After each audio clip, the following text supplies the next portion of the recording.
Hello, I welcome you all to the 17th online lecture of the course Engineering Thermodynamics.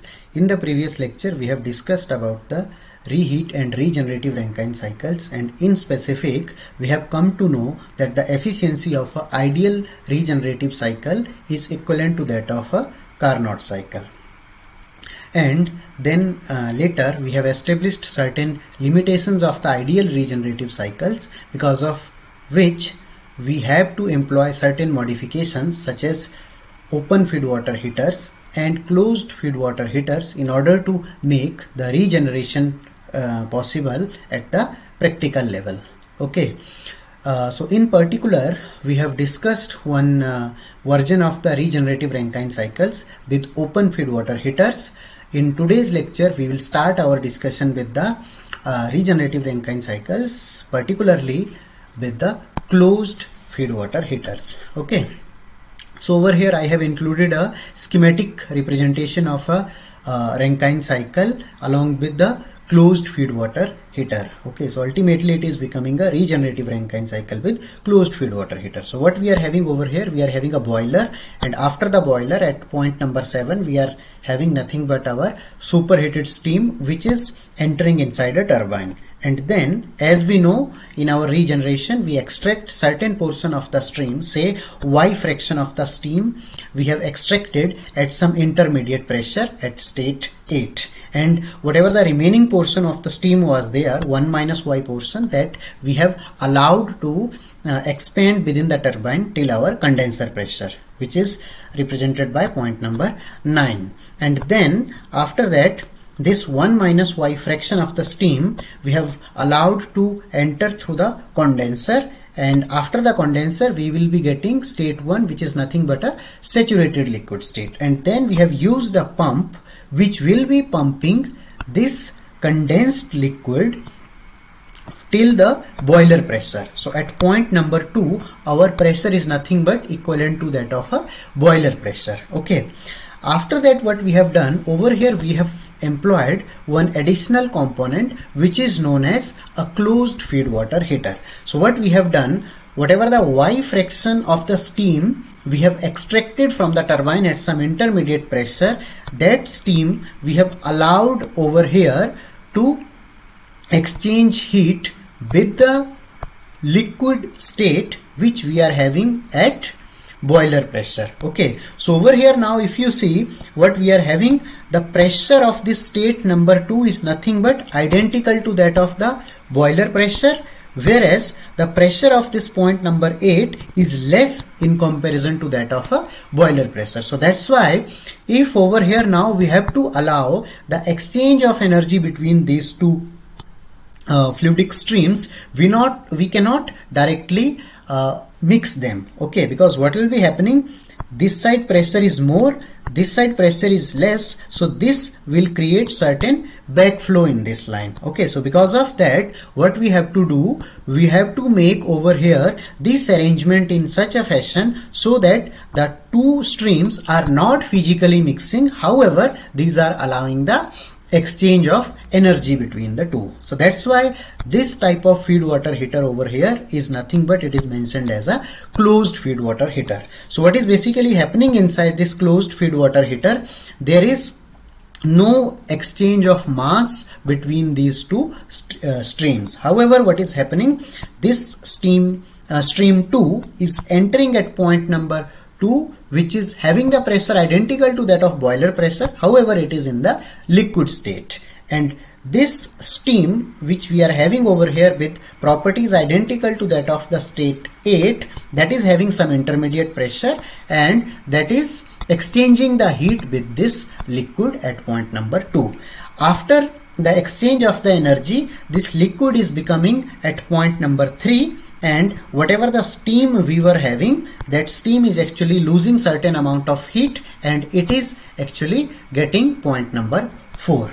And obviously because this point was point number 8, because it is coming from the turbine, so nothing but this point will be close to the saturation state. It may not be exactly the saturation vapor state, but it will be close to the saturation vapor state. So because of that, what will be happening, when it will be exchanging the heat with the another liquid inside this closed feed water heater, it will be converting from vapor phase to the liquid phase. And then whatever this liquid we have obtained, this is now nothing but at our intermediate pressure level. So this liquid we have passed through another pump which is actually bringing its pressure at state number 5 identical to that of the boiler pressure. Okay, and once this state number 5 and state number 3 both are at the same pressure, after that we have allowed both of these two to mechanically mix inside our mixing chamber, and then these two, the mixing of these two has also resulted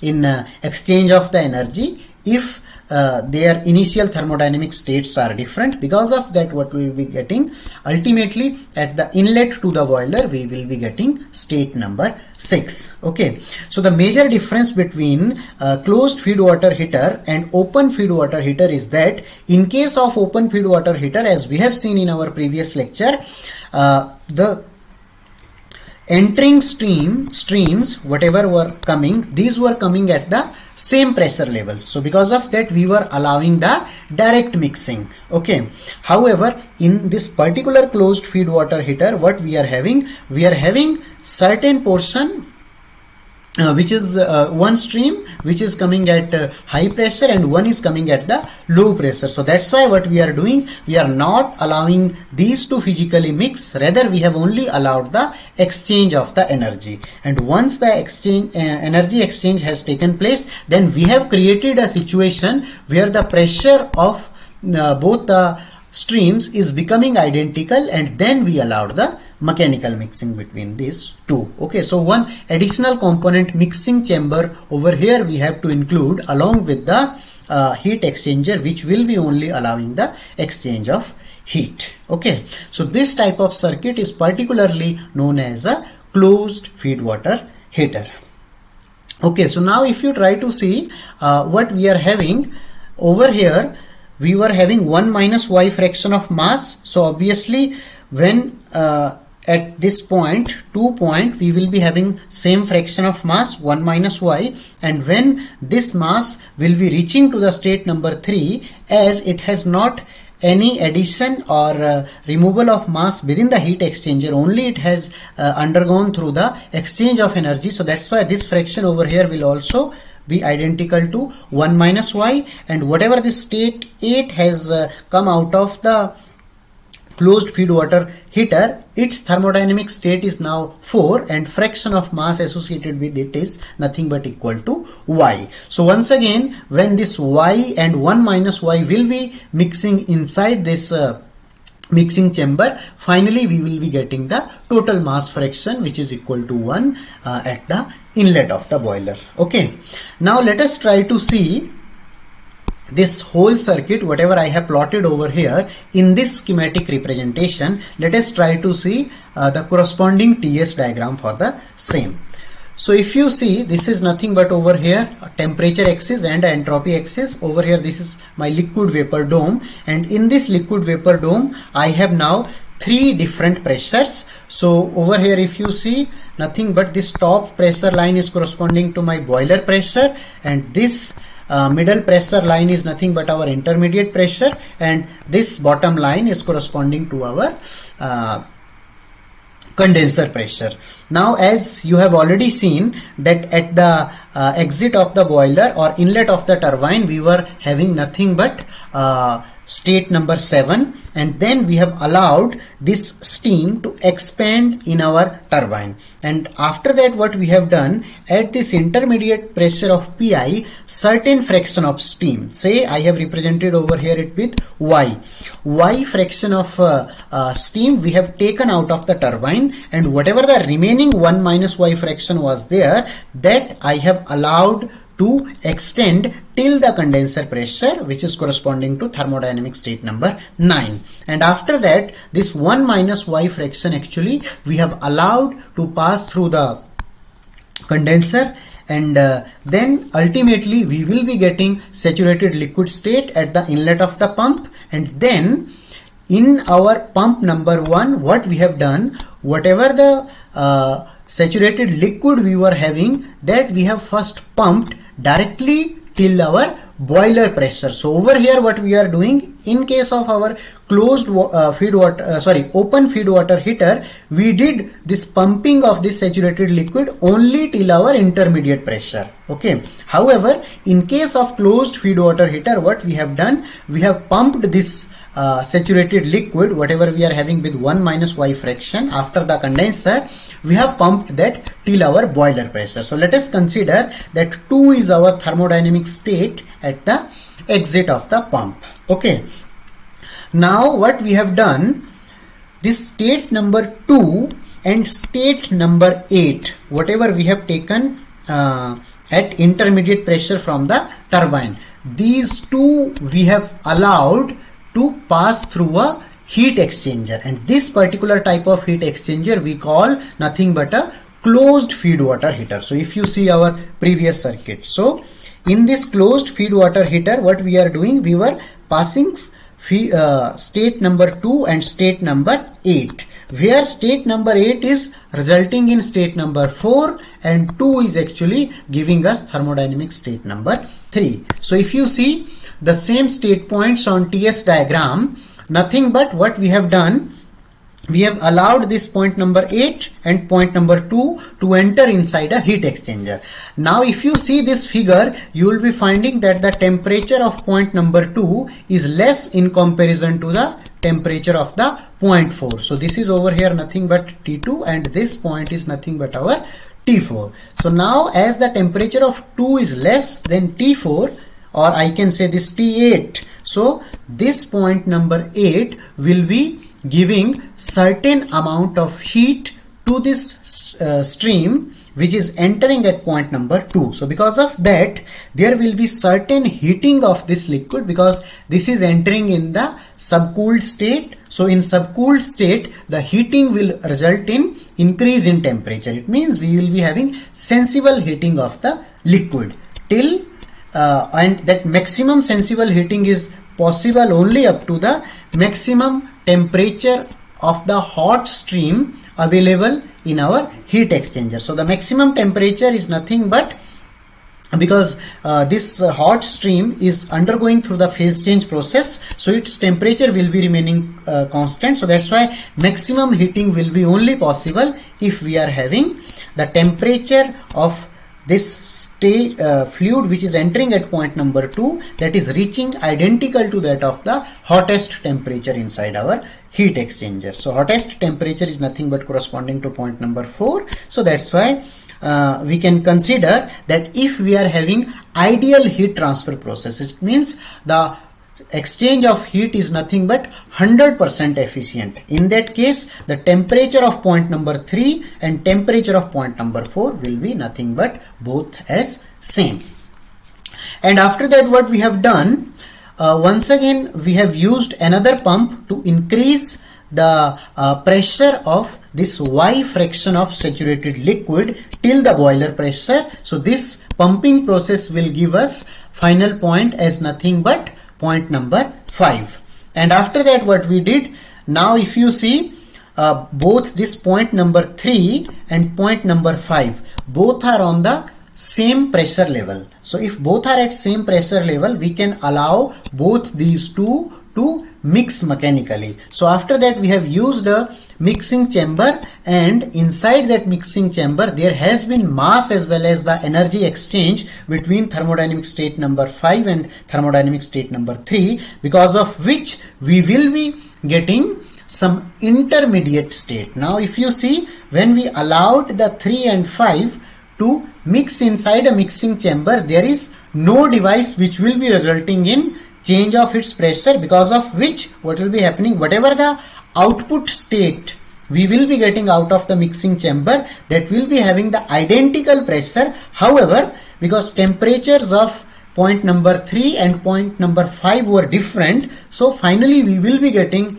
the value of temperature in between these 2 points. So somewhere in between these 2 points. So this nothing but which I represented over here with the cross mark, this is my point at the exit of the mixing chamber, or I can say at the inlet of the boiler. So this 0.6 is now actually entering inside the boiler, and inside the boiler some sensible heating, and then we are having certain change of phase, and then once again the superheating of the steam, and finally we will be getting our point number 7 as the desired state. Okay, so this type of process is nothing but known as a regenerative Rankine cycle, and this over here we have achieved this reheating nothing but with the help of a closed feed water heater. Now one point you have to remember over here, that certain assumptions we have taken. The very first assumption is that we are considering that the heat transfer process within the closed feed water heater is nothing but 100% efficient. The meaning of 100% efficient is that the temperature of point number 3 is becoming identical to that of the temperature of point number 4. So this first ideal assumption you have to remember about the closed feed water heater based regenerative cycle. And second important point we have to know, which I have already established in the previous lecture when we did the formulation of open feed water heater based regenerative cycle. So there also I stated that this Y fraction we have to select in such a fashion so that whatever the exit point we get, that should be nothing but our saturated liquid point out of the closed feed water heater. So it means this 0.4 should be over here only. Okay. And now if you see this particular diagram, whenever I have plotted, you see over here this point number 8 is nothing but lying exactly at the saturated vapor point. Okay, so this is nothing but whatever I have drawn, it is particularly for some situation. So it is not always true that this has to be always a saturated vapor state only. So in case of our regenerative cycles based on closed feed water heating or even open feed water heating, this point can either be in the superheating region or it can be somewhere in the inside the liquid vapor dome where we are having certain fraction of the liquid also. Okay, so this point also you have to remember that this is not always true that it should have to be saturated only. It can be there inside and it can be in the superheated region. Okay, now let us try to see the thermodynamic analysis of this same cycle. So once again what you have to do, you have to find out first this fraction Y, and then at the same point of time you have to find out the efficiency of the cycle also. Okay, so now if you see the work output process, you will be finding that we are having 7 to 8 process inside the turbine where the entire amount of steam is actually participating in our work producing process, whereas from point number 8 to 9 only 1 minus Y fraction of the steam is actually participating. So if I write down whatever the work done we have achieved in this process from the turbine, that work done will be nothing but equal to m dot into 7 mass flow rate of the steam corresponding to point number 7 into H7 minus H8 plus, now what we are having from point number 8 to 9 we are having only 1 minus Y fraction. So 1 minus Y into m dot 7 into H8 minus H9.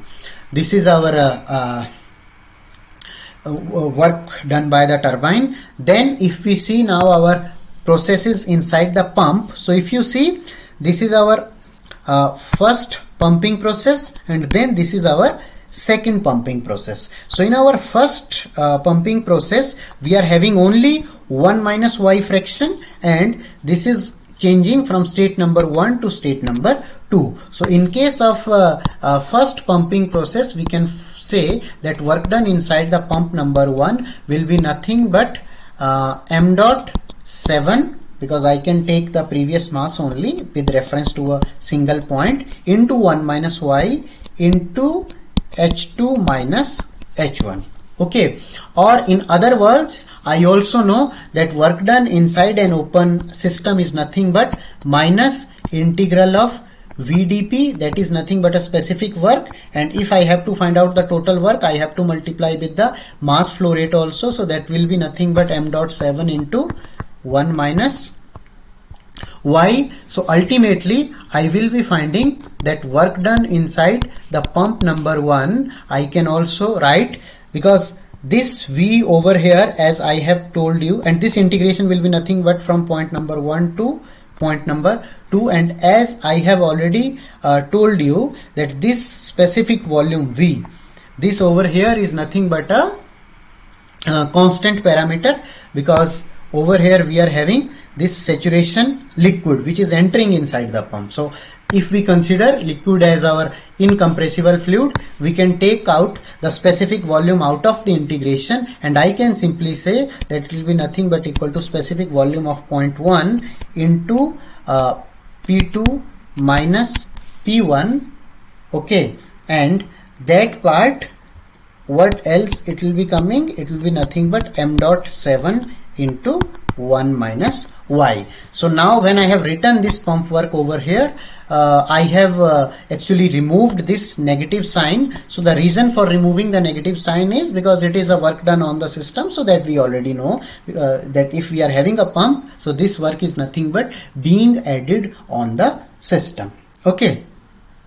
So over here with this, actually one important point I want to mention, which I have told previously also, that in case of pump, if you see after the pumping process, your final point of the pump will be nothing but in the subcooled regime, and we already know that in case of subcooled regime, many times it is difficult to find out the enthalpy, because property tables are not provided for the compressed or the subcooled state. So but we know the specific volume at point number 1, and we also know the limits of pressure. So these we can employ for finding out the pump work, and then we can equate this to m dot 7 into 1 minus y into H2 minus H1. So H1 will be always known from the saturation table, so that's why we can determine enthalpy at point number 2 by using this formulation for the pump work. Similarly, if I write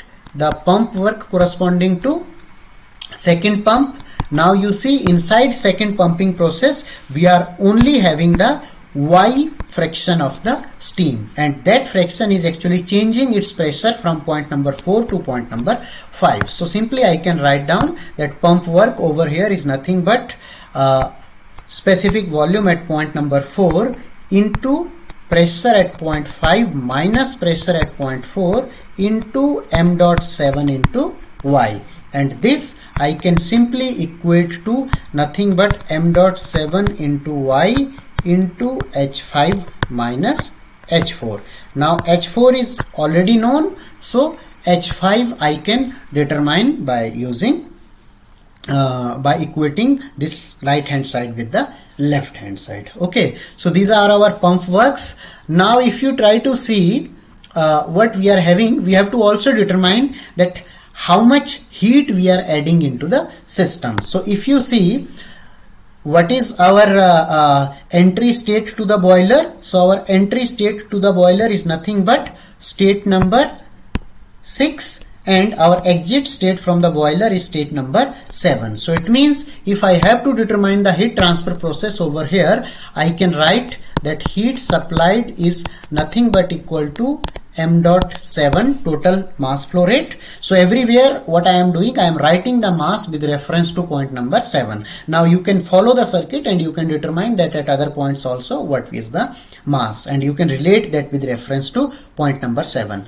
So whatever the heat we are supplying, that is nothing but m dot 7 into H7 minus H6. So H7 is already known because we know that what is the pressure and temperature at point number 7. However, this point 6 point, we have to find out the value of enthalpy corresponding to point number 6. So let us try to see how we can determine the value of this enthalpy at point number 6. Okay, so for that what we will do, let us first write down the conservation of energy across our closed feed water heater. Okay, so if you see the schematic representation of closed feed water heater, in that case you will be finding that state number 2 is coming and it is reaching to state number 3, and state number 8 is also coming with y fraction of mass and it is going back to the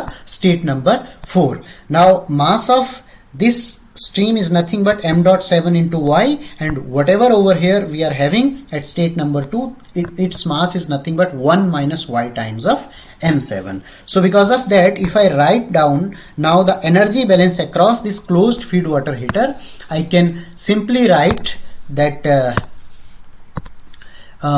m dot 7 into y, and this m dot 7 into y is actually changing the state from H8 minus H4. This much heat it has actually exchanged with the mass of the liquid, which is having amount nothing but equal to m dot 7 into 1 minus y, and its enthalpy is changing between the points 3 and 2, H3 minus H2.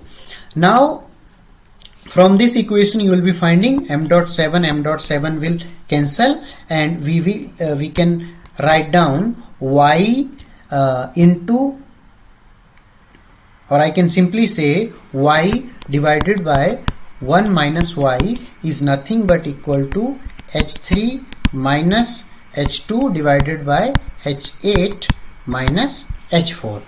Now if you see our TS diagram, H8 point will be known to us, 4 point is also known to us, and 2 point is also known to us.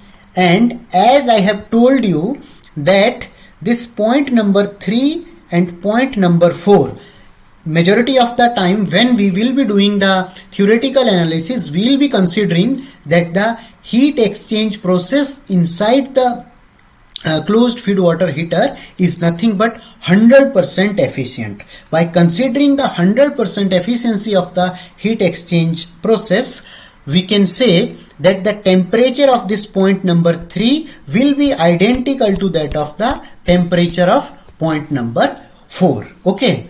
Now it means this enthalpy at point 4 is already known. We have seen enthalpy of point 8 is also known. This enthalpy of point number 2, that also I have already told you that we can determine from the pump work. So this is also known. So now our task is to determine enthalpy at point number 3. Now if you recall to my previous lectures, I have already told you that if we are having some point in our subcooled state, we can consider its properties, particularly its specific volume,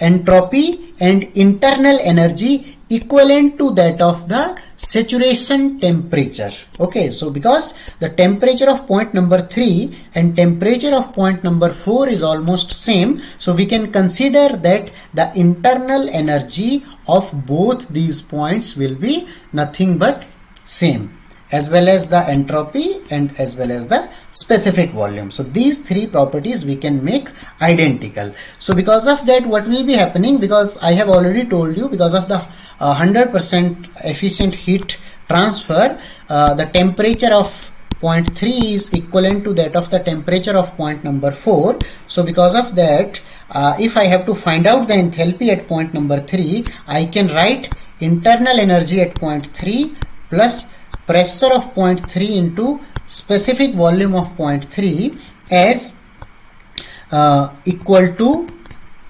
internal energy of point number 4 plus pressure of point number 4 into specific volume of point number 4. Now if you see over here, what will be happening, these two values, internal energy, I have already told that these are nothing but same. Okay. And however, we know that the specific volume of liquid is always small. So if specific volume of the liquid is small, so this P into V term over here will be small in comparison to the total magnitude of this internal energy and enthalpy. So over here we can take one assumption and we can consider that enthalpy at point number 3 is nothing but equal to enthalpy at point number 4. Okay. So these things you have to understand over here. The very first assumption we have taken that temperature of state number 3 is equal to that of temperature of state number 4. So this assumption has nothing but come from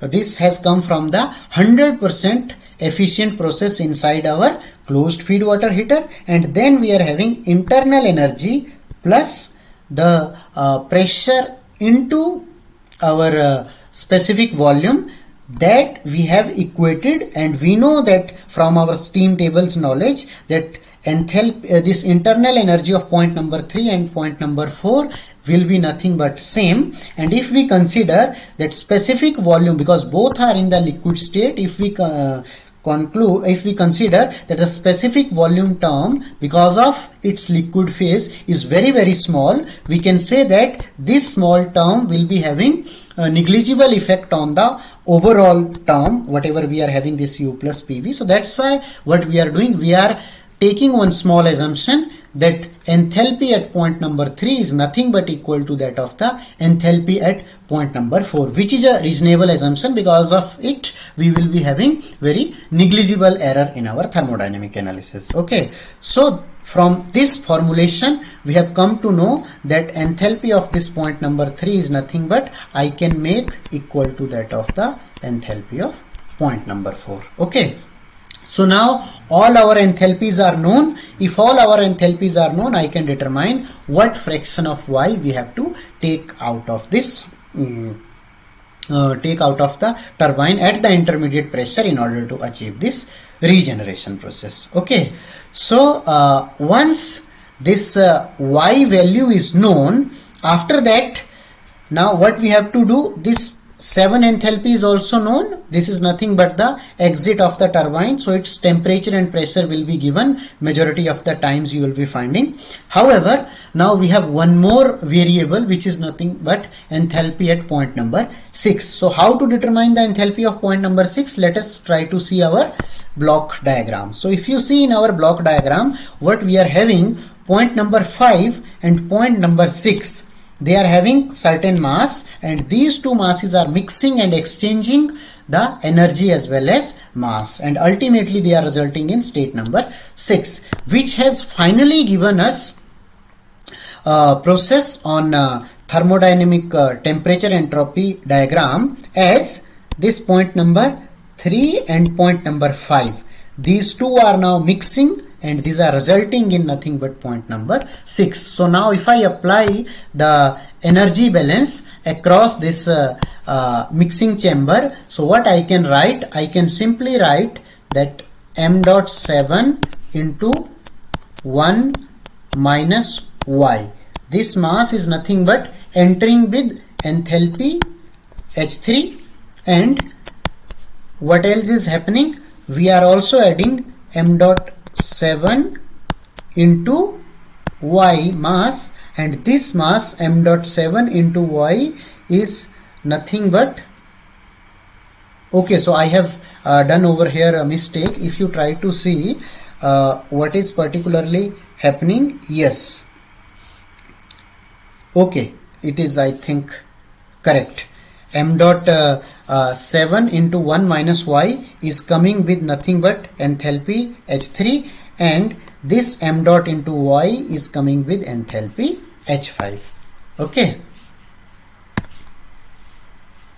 So m dot 7 into y is coming with enthalpy H5, and finally what we are getting, this 1 minus y and y, when both these two are mixing, these are giving us nothing but m dot 7, and the corresponding value of enthalpy is H6. So now if you see from our previous slide, we have seen that already we have determined this y value, and m dot 7 will be cancelling throughout.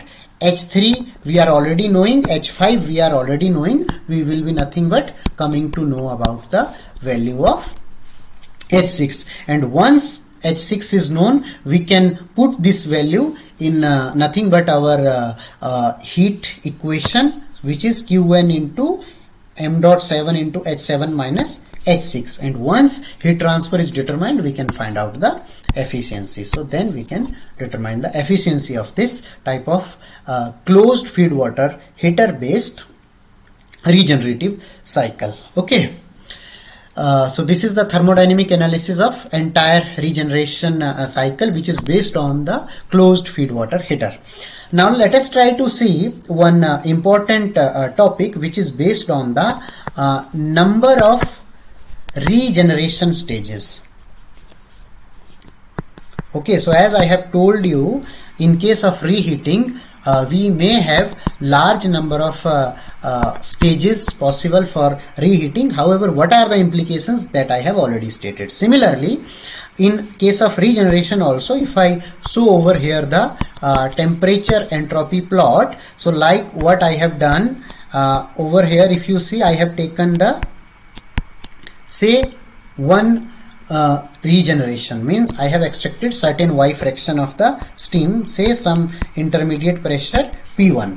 What I can do, I can extract, say, some Y2 fraction at certain pressure P2. Similarly, I can extract remaining Y3 fraction, say at certain another pressure P3, and then I can give it to the condenser, or in between once again I can have more number of regeneration stages. So now the question comes that if we add more number of regeneration stages, what will be the effect on efficiency of the overall cycle? And however, if we keep on increasing the number of regeneration stages, what will be actually happening to the cost of the system? And how many number of regeneration stages should be there in a ideal or practical scenario? Okay, so let us try to see.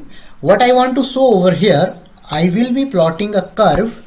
This curve is nothing but it in between number of regeneration stages versus the efficiency of a cycle. Okay, so over here, if we take a simple Rankine cycle, say this was nothing but the efficiency of the simple Rankine cycle. Now let us consider that this green line is nothing but our target efficiency. So target efficiency will be nothing but our Carnot efficiency. Okay, so what we are doing, we have already seen that in case of ideal regenerative cycle, we will be having our efficiency identical to that of the Carnot cycle. However, in practical scenarios, that is not possible. So it means practically, if I use the first stage of regeneration, say this point represents first stage, then this represents the second stage, this represents third stage. So means what I am taking a linear scale along abscissa, which shows the number of regeneration stages. So what will be happening, say when I incorporated the first regeneration stage, I found, so this was our base efficiency when we were not having any regeneration, and when we went towards this first stage of regeneration, say this is our efficiency change. And when I have gone to second stage, means I have incorporated one more stage of regeneration, say my efficiency is this. Third stage, this point. Fourth stage, this point. Fifth stage, this point.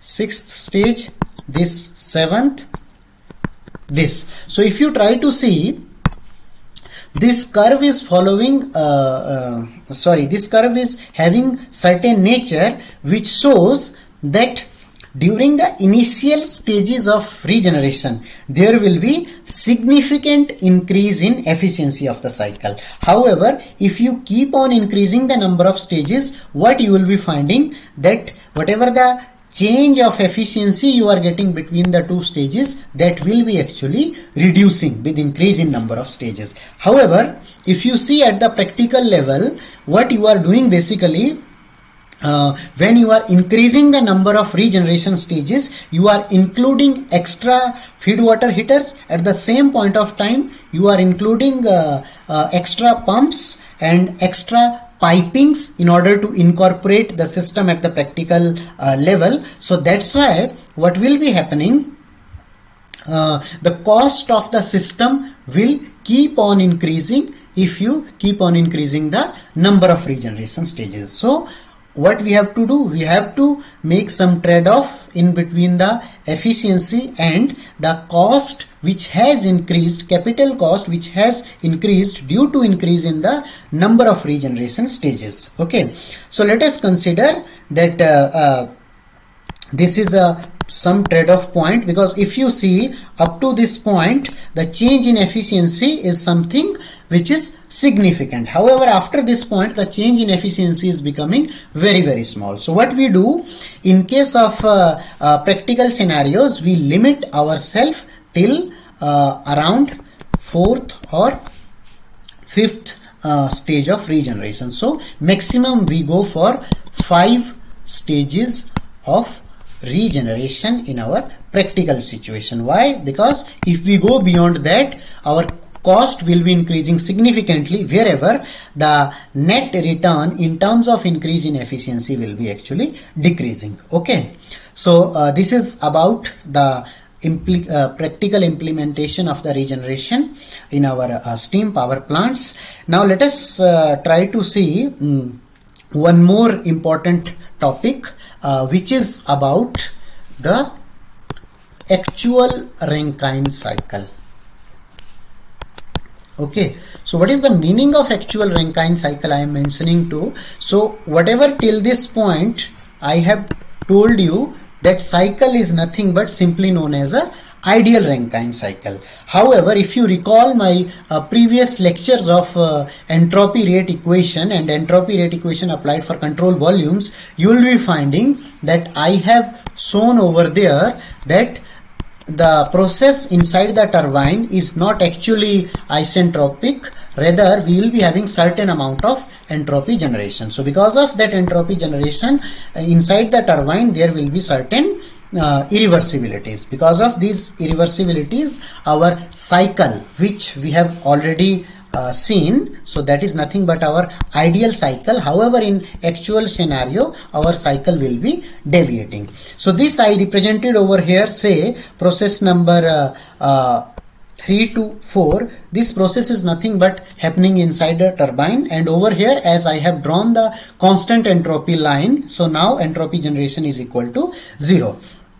If you consider in actual scenario what will be happening, there will be certain generation of the entropy, and instead of this point I will be getting my point somewhere over here. Okay, so it means the first deviation which will be happening in our Rankine cycle, that will be nothing but inside our turbine. Okay, and then we already know, I have already told you in our previous lectures where we discussed about the entropy, that inside this turbine we will be having losses due to the exchange of heat by the turbine blades with the surroundings. Okay, and so there will be certain amount of heat loss, because of which irreversibilities will be coming in our turbine. And moreover, apart from that, when the steam is actually interacting with the turbine blades, there will be the difference of velocity between the blades, turbine blades rotation, and the velocity of the fluid, because of which also there will be certain frictional losses, and we know that friction is the cause of irreversibility. So this will also lead to certain amount of irreversibility. Similarly, if I draw over here the process inside the pump, so process inside the pump we have already seen is nothing but process number 1 to 2. So that process will also be leading us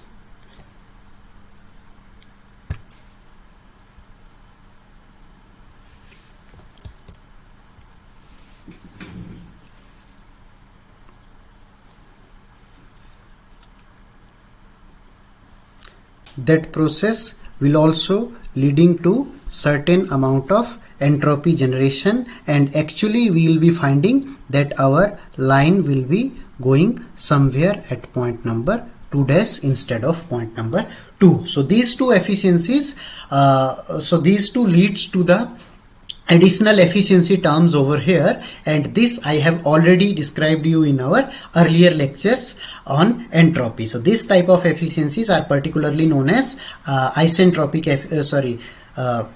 efficiency of the turbine and efficiency of the pump. Okay.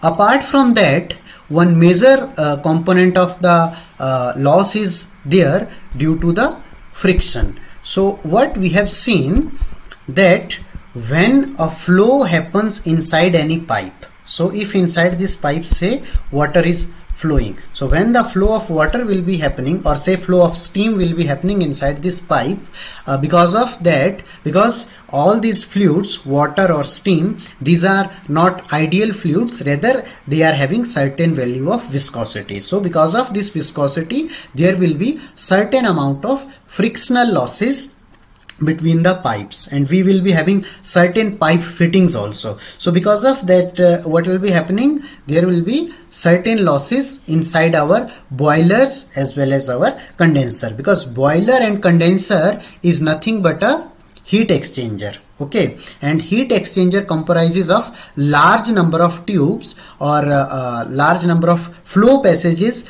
through which the fluids flow and they exchange the heat with the surrounding fluid. So obviously when the steam is producing inside the boiler, or the saturated vapor state is being converted into the saturated liquid state inside the condenser, this passes through the number of passages where the exchange of heat takes place. So it means as these are flowing through the pipes, so in our actual practical scenarios, what will be happening, the pressure inside the boiler as well as the pressure inside the condenser will be decreasing, and moreover boiler and turbine will not be exactly located at the same location. So whatever the distance is there at the exit of the boiler and at the inlet of the turbine, between these two we will be having certain pipelines and pipe fittings which will be allowing the exchange of the working fluid between the two components. So because of that,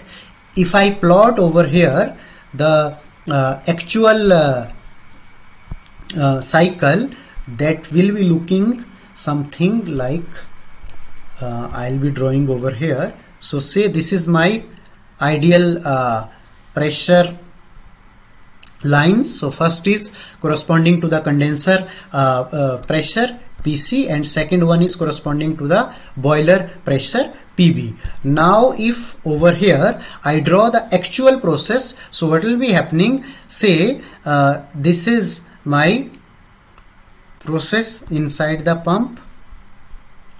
So at the exit of the pump, I will be having certain amount of entropy generation during the pumping process. And when I'll be moving from this point inside our boiler, inside the boiler also there will be certain amount of pressure drop.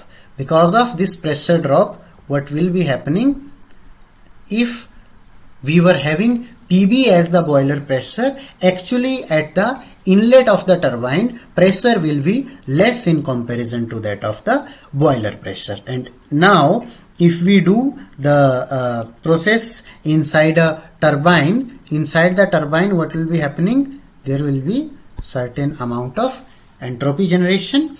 And after the turbine, if we consider the condenser, inside the condenser what we will be having, we will be having certain drop of pressure. Okay, so this will be our actual cycle which is quite different from that of a ideal cycle. And the reason for this difference is, particularly in case of turbine and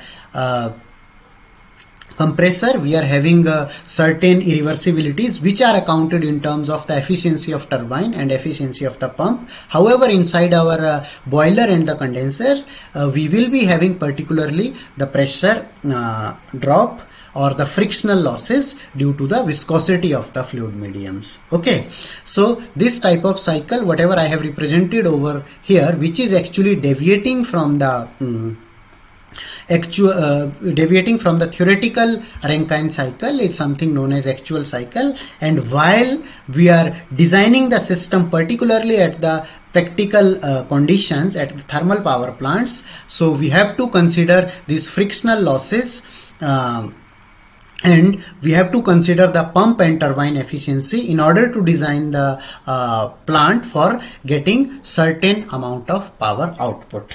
Okay, so that point has to be considered in the design process. Now what I will do, I will stop at this point.